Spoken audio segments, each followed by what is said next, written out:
Hello বন্ধুরা, রোশনাই ধারাবাহিকের নতুন পর্বে আপনারা দেখতে পারবেন যে রোশনাই যখন থানায় যায় তখন অফিসার তাকে অনেক রকম প্রশ্ন জিজ্ঞেস করে যে তার শ্বশুরবাড়ি কোথায়, তাকে সেখানে দিয়ে আসবে। তারপর রোশনাই কে তার অ্যাড্রেস জিজ্ঞাসা করে, কিন্তু রোশনাই এসব কথা কোনো রকম কাটিয়ে দেয়। রোশনাই বলে যে আমার স্বামীর বড় ধরনের অ্যাক্সিডেন্ট হয়ে গিয়েছে। এই বলে রোশনাই থানা থেকে বের হয়ে আসে। আর ওদিকে আরণ্যকের অবস্থা খুবই খারাপ। সেজন্য তার বাবা তাড়াতাড়ি বন্ডে সাইন করে দেয়। তারপর চিকিৎসা শুরু হয়। এদিকে আরেকটা বিপদ হয়েছে, আরণ্যকের জন্য ও নেগেটিভ রক্ত লাগবে, কিন্তু সেটা কোথাও পাওয়া যাচ্ছে না। তখন সবাই একটু ভয় পেয়ে যায়। আর তারপর রোশনাই হাসপাতালে হাজির হয়।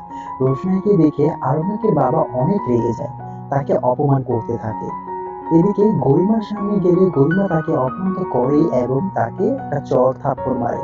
রোশনাইকে দোষারোপ করতে থাকে, কিন্তু রোশনাই তাও সেখান থেকে যায় না, বলে যে স্যারজি আমার প্রাণ বাঁচিয়েছিল, আমি তাকে রক্ত দেব।